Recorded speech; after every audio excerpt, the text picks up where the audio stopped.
고인돌은 주로 청동기 시대 약 기원전 1500년에서 기원전 300년 사이에 만들어진 것으로 추정됩니다.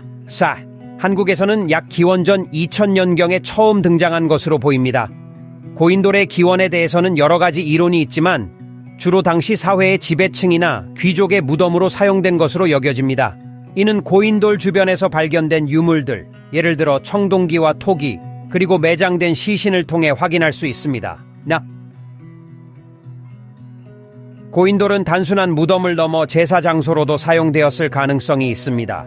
고인돌은 전 세계적으로 분포되어 있지만 특히 한국에서 가장 많이 발견됩니다.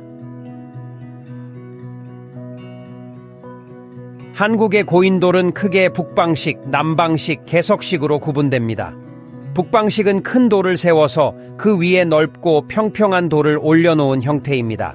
남방식은 지면에 큰 돌을 올려놓고 그 아래에 무덤을 만든 형태입니다.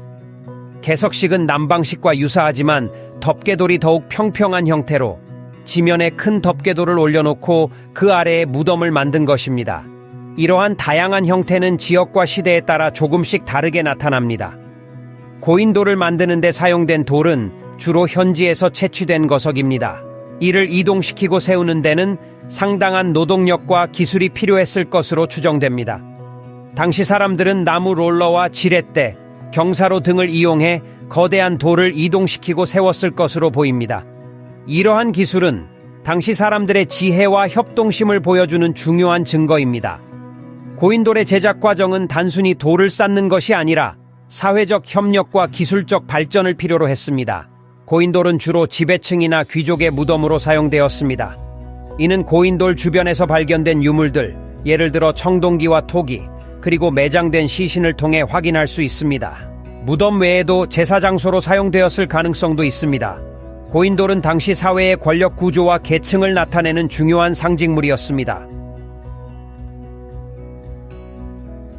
거대한 돌을 사용해 무덤을 만드는 것은 상당한 노동력과 자원을 필요로 했기 때문에 이는 지배층의 권력과 부를 과시하는 수단이었을 것입니다.